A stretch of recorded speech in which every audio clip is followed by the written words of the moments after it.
நல்லா வதக்கி விடுங்க. அவ்வளோதான் டியர்ஸ், நம்ம மசாலா ரெடி பண்ணிட்டோம்.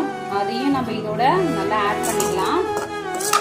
ஆட் பண்ணிக்கோங்க. ஆட் பண்ணி நல்லா மிக்ஸ் பண்ணி விட்டுட்டு நம்ம ஆம்லேட் போட ஸ்டார்ட் பண்ணிடலாம். லைட்டாக கருவேப்பிலையும் ஆட் பண்ணிக்கோங்க. ஆட் பண்ணி நல்லா கொஞ்சம் மிக்ஸ் பண்ணி விட்டுக்கலாம்.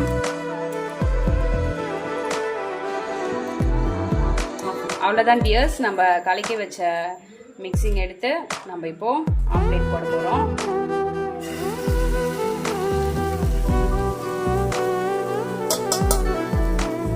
நல்லா தோசைக்கல் ஃபுல்லாக பண்ணிட்டுக்கோங்க.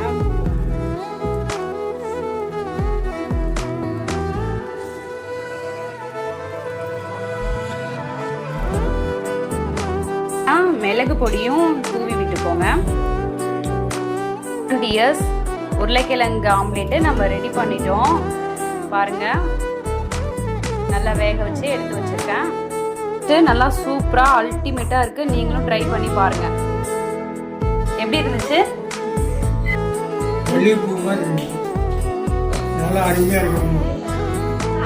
உருளைக்கிழங்கு ஆம்லேட் எப்படி இருந்துச்சுப்பா? எப்படி இருந்துச்சு? சூப்பரா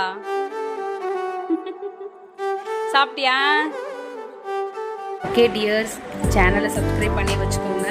கண்டிப்பாக வீட்டில் ட்ரை பண்ணி பார்த்துட்டு எப்படி இருக்குன்னு எனக்கு கமெண்ட்டில் சொல்லுங்கள்.